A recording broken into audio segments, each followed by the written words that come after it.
Welcome back, everybody, for another deep dive.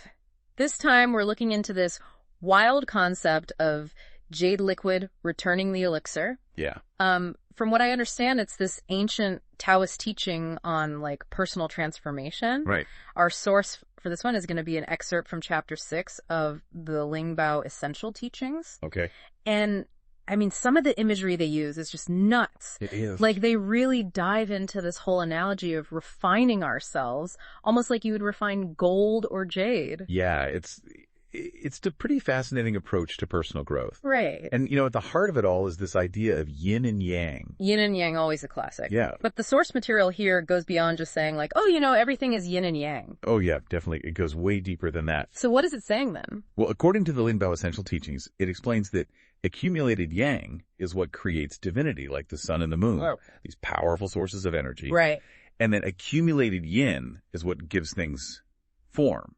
And they use gold and jade as the ultimate examples of this tangible yin energy. So it's like the essence of gold and jade, influenced by the sun and the moon, kind of flows through everything. That's the idea. Clouds, mist, even us, which kind of makes you think, if these potent forces are flowing through everything, how can we tap into them for personal transformation, right? Exactly. And that's where the idea of Jade Liquid Returning the Elixir comes in. Okay. It's all about aligning ourselves with those natural cycles of yin and yang to achieve a higher state of being.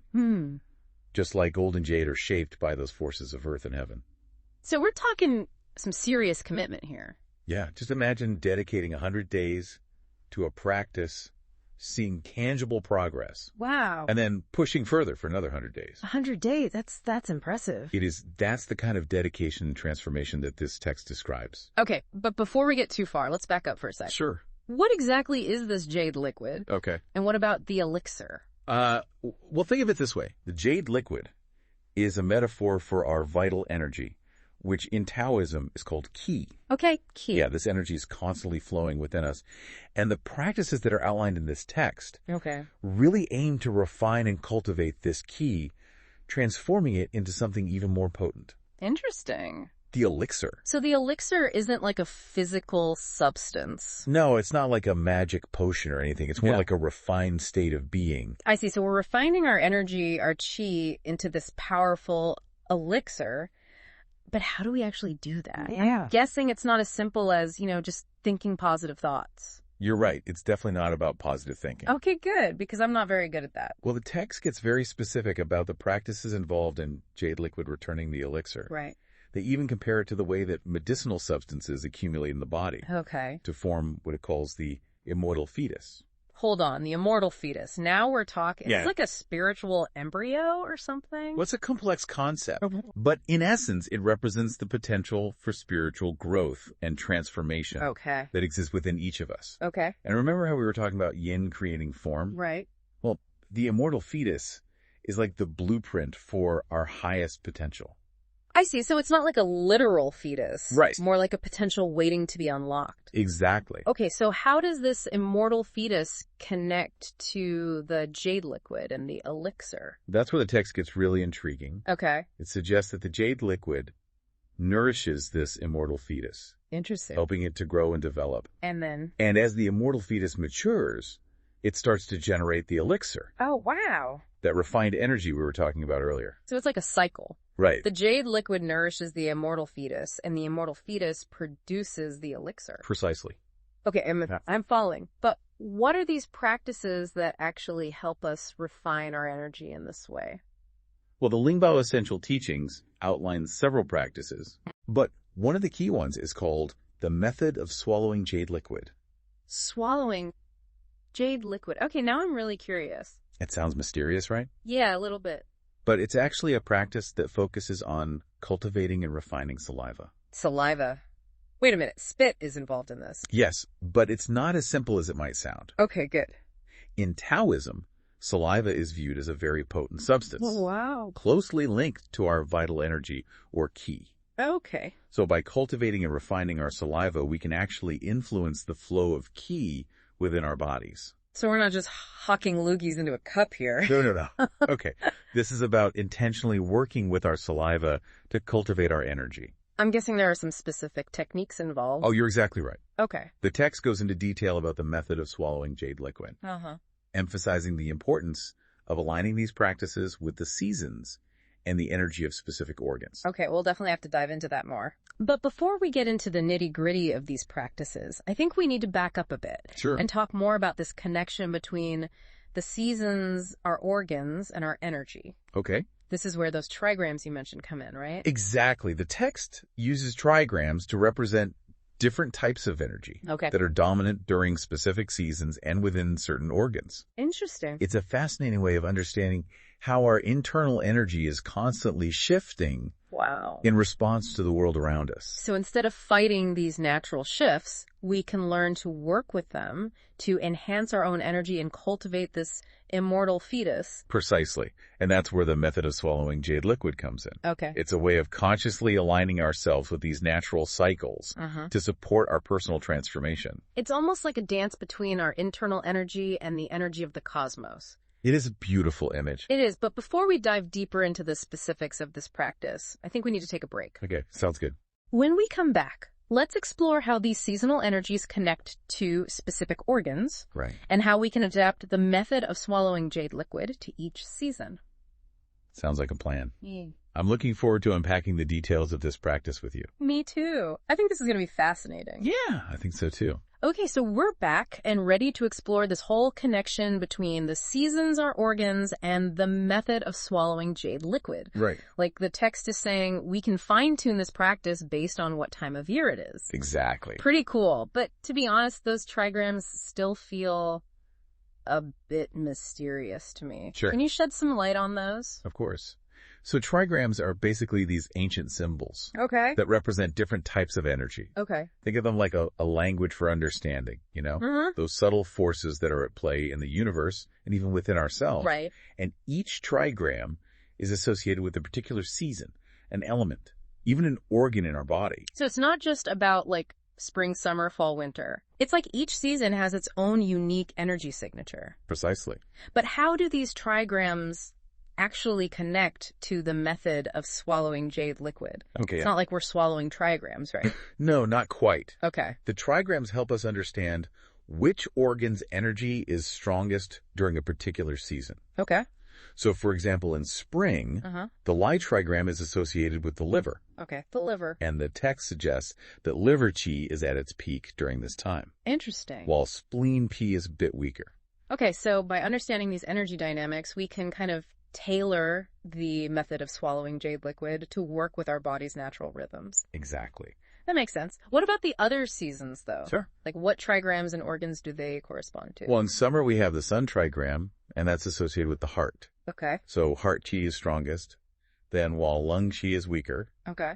And then in late summer, that transition between seasons, it's the dewy trigram. The dewy trigram. And then in autumn, we have the gen trigram, and that's associated with the spleen. Okay. Spleen chi is strongest, then while kidney chi is a bit weaker. Wow, so there's like a whole system here for understanding these energy shifts throughout the year. There is. But this still feels pretty abstract to me. Sure, I understand.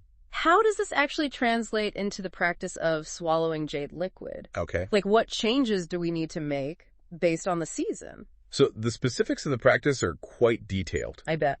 But essentially, it involves focusing your attention on the dominant organ for that season, visualizing its energy, and using specific breathing and swallowing techniques to cultivate and refine your ki. So, for example, in spring, I'd be focusing on my liver energy while practicing swallowing jade liquid. Exactly. That makes sense.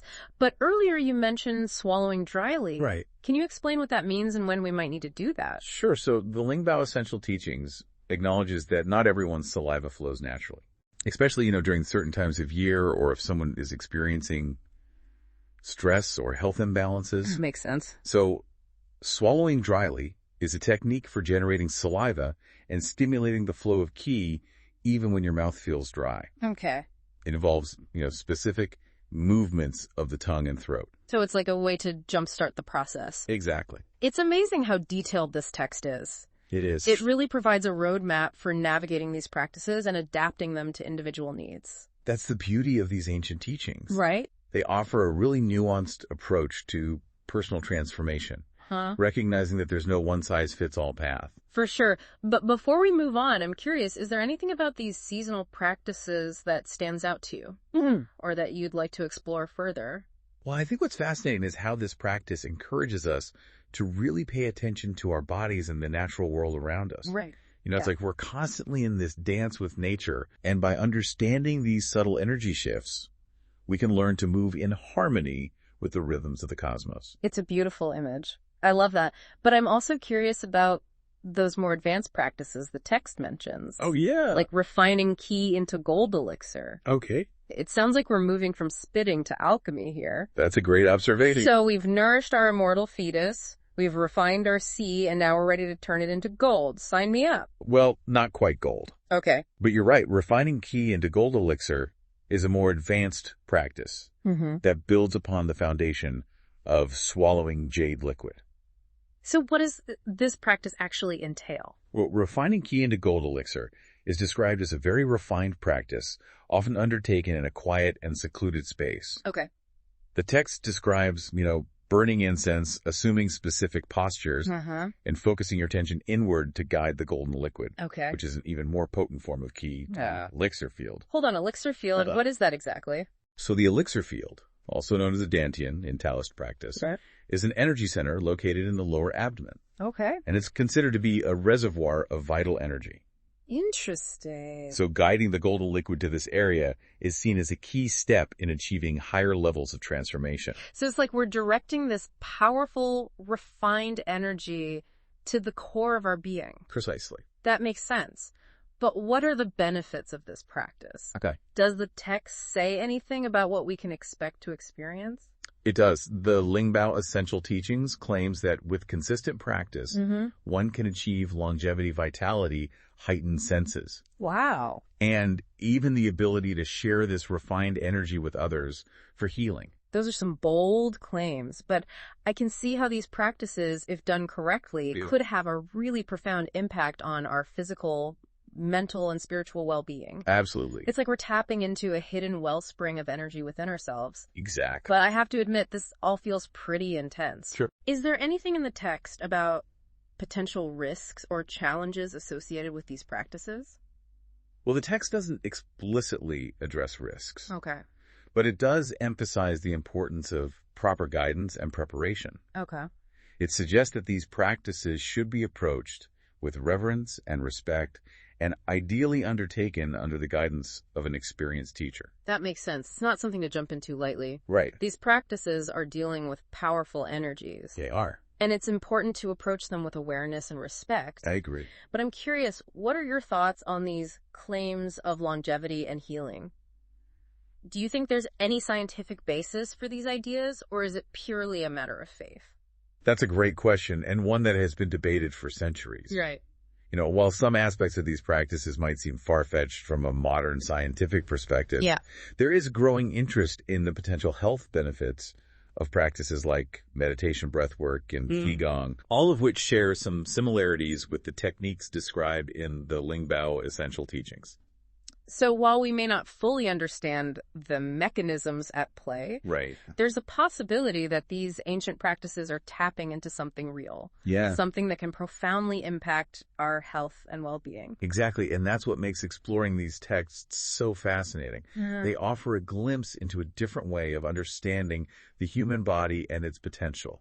I agree. It's like we're peering through a window into a world where the boundaries between the physical, mental, and spiritual are blurred. It is. And who knows what possibilities might be unlocked if we approach these practices with an open mind and a willingness to explore. I think that's a wonderful note to end on. Yeah. The Lingbao Essential Teachings offer a rich tapestry of wisdom and practices. They do. That invite us to delve deeper into the mysteries of our own being. Yeah, it really is incredible to think that, people have been exploring these ideas for centuries. I know, it's amazing. It makes you wonder, what insights we might be missing out on in our modern world, It's a good reminder that wisdom doesn't always come from, the latest scientific study. Sure. Sometimes the oldest traditions offer the most profound truths about human potential. Right. So as we wrap up this deep dive into Jade Liquid Returning the Elixir, what are some of the key takeaways you think our listeners should hold on to? Well, first, I think it's important to remember that, this whole concept is all about transformation. Okay. Refining ourselves, just like gold or jade is refined. Right. It's a process. Mm-hmm. And the text really emphasizes that it takes, dedication and commitment. Right. It's not a quick fix. Definitely not. We talked about those time frames, 100 days, 200 days, 300 days of dedicated practice. It's a lot. It makes you think about how much we could achieve if we brought that level of commitment to our own personal growth. It really does. And another key takeaway, I think, is the power of working with natural cycles. Oh, yeah, absolutely. The text connects the method of swallowing jade liquid to the seasons, highlighting how our energy shifts in harmony with the rhythms of nature.